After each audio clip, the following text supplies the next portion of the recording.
Hey guys, thank you so much for joining me today here on Stef's Peru Travel Tips. I know that the last video I had was pretty lengthy, but today's video is going to be pretty straightforward, so I hope it's not that long. And I know that you can obviously see I have some face paint on today. I had an interview, and so I wanted to be very presentable for that interview. And according to my grandfather, I should probably tone down the lipstick a little bit because it's too flamboyant, but he's just a hater, so whatever. So today's video is going to be about things that you should definitely do before actually coming to Peru, or things that you should try to do before traveling to any other foreign country. I think that these tips will apply to just about any other foreign country that you travel to. So the reason I have these tips here is because sometimes they just don't happen to occur to you. A lot of them are common sense, but maybe we just tend to forget them because we're just so excited to travel or something. And in my experience, there are people that just lack common sense. So yeah, you know, this video is to help those people. There's nothing wrong with that, we're all different, but it's just to help those people, kind of give them a sort of guide as to what they should try to follow at least. So I hope that this helps everyone. So let's get started. So the first thing that you should do is you should definitely write down important numbers to maybe banks, airlines, or embassies, because if you happen to lose your electronic devices for some reason where you have those numbers saved, you won't be able to obviously find these numbers right away, especially if it's difficult for you to try to find access to a computer and the internet. Then it's going to be a little more complicated. So I definitely recommend that you have these numbers and information written down in some sort of address book or something that you carry with you. So yeah, definitely try to do that. Tip number 2 is that you should try to authorize before coming to Peru your credit cards, and you should try to get traveler's checks as well, so that you're not carrying so much money. But you have to also see the pros and cons of using traveler's checks, and I will discuss that in a later video, and just try to see if there are any extra other fees involved with using your credit card in Peru and using these traveler's checks as well. Tip number 3 is that you should definitely try to work out a special plan with your phone service provider if you want to use your phone while traveling in and around Peru. Try to work out the best plan possible. And I say this because you might think, oh, okay, it's not that expensive to use my phone there. I mean, my bill's not going to be too expensive when I get back, but you're going to probably be surprised when you return. I once knew a person who didn't use their phone while they were here in Peru, but they used their phone to call to Peru. And, you know, they didn't think it was going to be such a big deal to be able to just make a call or whatever for a few minutes or something. But their bill at the end of the month ended up being over $1,000, and they would have paid way less than that had they tried to work out a special plan beforehand. So I encourage you to try to do that if you want to use your cell phone while down here. But I honestly don't really see the point in doing that. I think that the best thing to do would be to just buy a prepaid phone here that's probably about maybe $25, probably even less. And it's just a simple, cheap prepaid phone that you can buy, and you can just put whatever money you need there in order to make calls. And you know, these cheap prepaid phones obviously do not draw a lot of attention to you, so I think that's the best way to go, but to each their own. Tip number 4 is that you should definitely try to research events before actually traveling to Peru, because you definitely want to know if there's going to be anything special going on while you're there that you can obviously try to go see, if that's something that interests you, or if there are events that are free that you can take part in. For example, if you travel to Puno in the South Sea Lake Titicaca in February, I believe, they have this really big event, the special festival thing called Festival Candelaria, I believe. And it's, you know, these people dressed in these elaborate costumes, dancing these traditional dances. So that's something that Puno is famous for around that time period. If you go to Cusco, I believe in June, they have the Inti Raimi festival. It's a really big festival as well. And you know, if you come to Lima around September, we have Mistura, which is this food festival that you might be interested in. So just definitely try to research events before you actually come here. And I have some websites that you can definitely check out, and I will include them in the description below because I left my notebook over there. Okay. Tip number 5 is that you should try to download any apps that might prove useful to you while you're down here.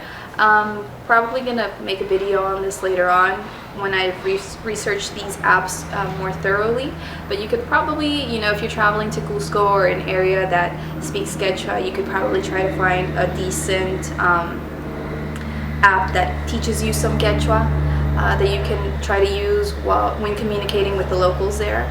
I know that anywhere as long as you try to know some of whatever language is spoken in the area you're traveling to, the locals definitely appreciate the effort that you're making in order to try to communicate with them. So definitely try to do that as well. Tip number 6 is that if you're traveling to places that require special immunizations or something, you should try to do that before you actually leave your country.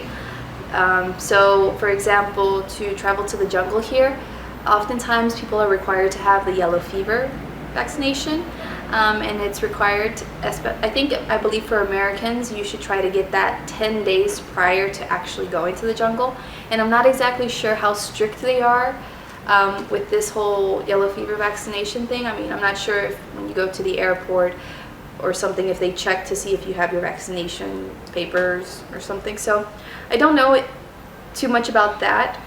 So if anybody does know, I recommend that you please write down in the description or in the comments below, any information pertaining to that, because we would greatly appreciate it. I think we're all trying to help each other out, so I would appreciate it if you definitely included any specific information as to whether or not they check for this vaccination when you travel to the jungle here in Peru.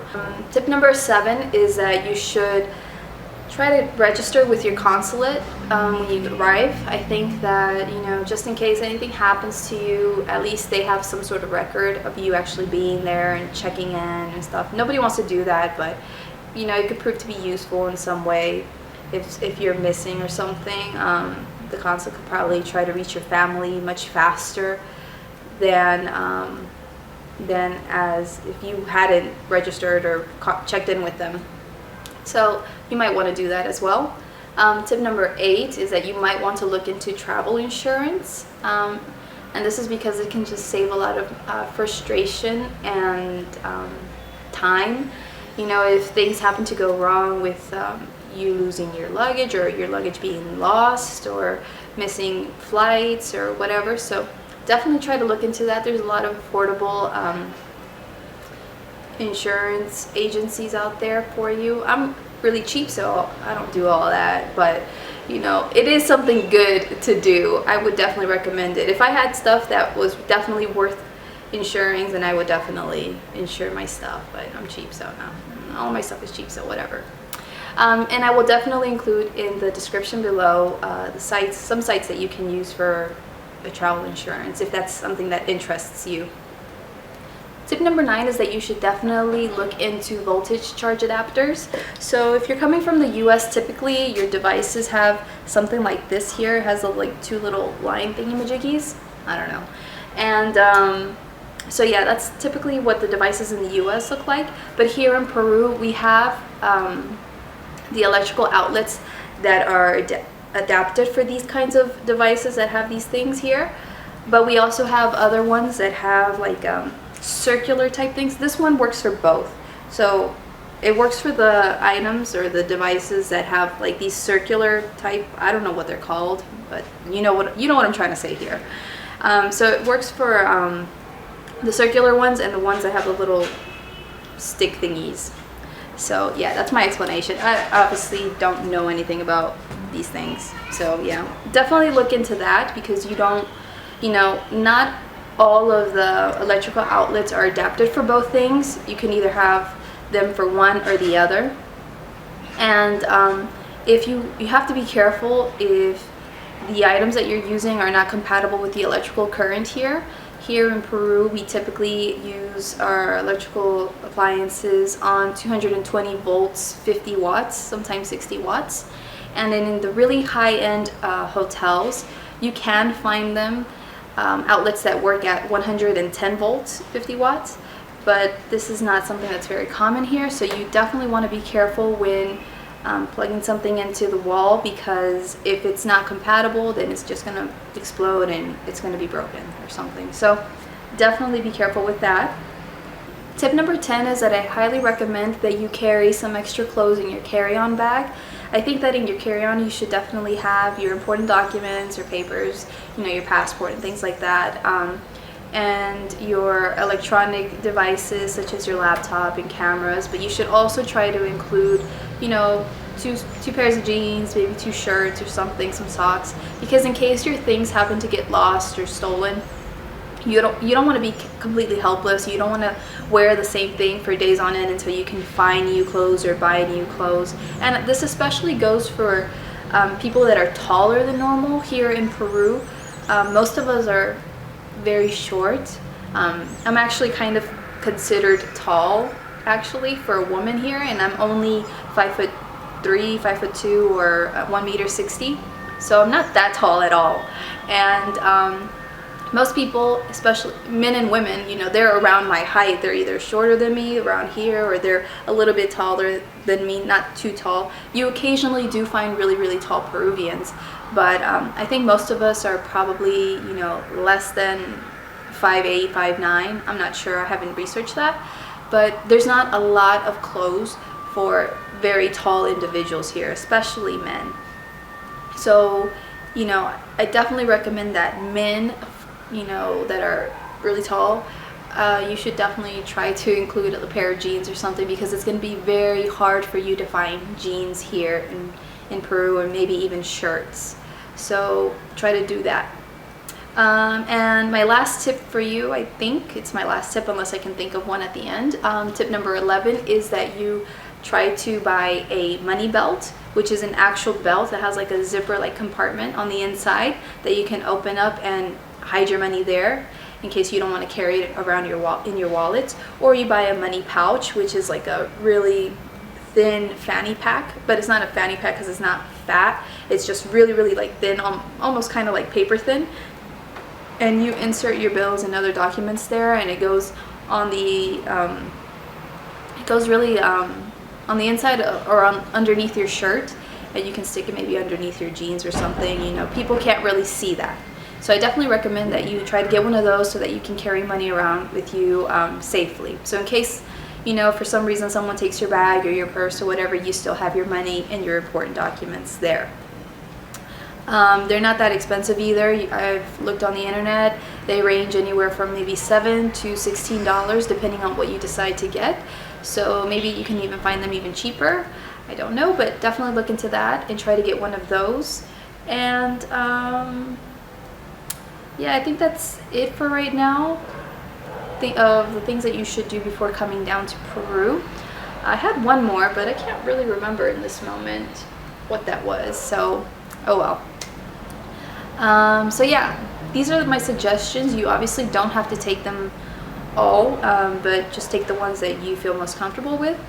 And if you have any other recommendations, I urge you to please write down in the comments below whatever other ideas or recommendations that you have, so that everyone else can see them, so that we can try to all help each other out. And yeah, that's it, I think, for this video. So thank you so much for watching, and I apologize if it was really loud because apparently someone is building something nearby, and I live somewhat near the airport now, so planes go over my head every few minutes, and yeah. But today has been a good day, so I haven't had too many disturbances or distractions or anything. So yeah, thank you so much for watching. Once again, I really appreciate your time in watching this video, and thank you for your continued support, and have a nice day. Bye. Okay, I thought of 2 more tips, sorry. Okay, tip number 12 is that, I think I've already said this, but definitely try to learn some basic phrases in the language spoken in the country that you're visiting. So here, for example, we predominantly speak Spanish, even though we have 3 official languages, which is Spanish, Aymara, and Quechua. But the other 2 are mostly spoken in provinces. So, but definitely try to learn at least some basic Spanish phrases here, because even if you're on a guided tour or something, you know, in case you happen to get lost for some reason, you need to be able to communicate and ask for directions or something if you don't know how to get back to your group or your hotel or whatever. So definitely do that, because you don't want people to take advantage of you. You know, even if it's just something basic as asking, hey, where can I go to an internet place around here? That way you can look at a map or something and find your way back. So definitely try to do that if possible. And tip number 13 is that I highly recommend that before you come here, you print out a map of the route from the airport to your hotel or wherever you're staying. Because especially for the people that decide to take taxis or buses that are outside of the airport, you know, because if you're taking the buses, is not such a problem, because the buses usually go along the main routes or the main streets, and they're going to take you to where you need to go. But if you decide to take a street taxi, then you definitely want to be sure that the taxi driver is not taking you somewhere that they're not supposed to. And having that map as a reference will definitely help you out. You can try using Google Maps or this other website that I will include in the description below. But just definitely try to have an idea of the route that they're gonna take in order to take you from the airport to wherever you're staying, because you don't want to be taken anywhere else. It can be pretty scary. So I think that's officially it. I can't think of anything else right now. But like I said, if you have any other recommendations, I would love for you to share them with us in the comments below. Thank you so much. Bye.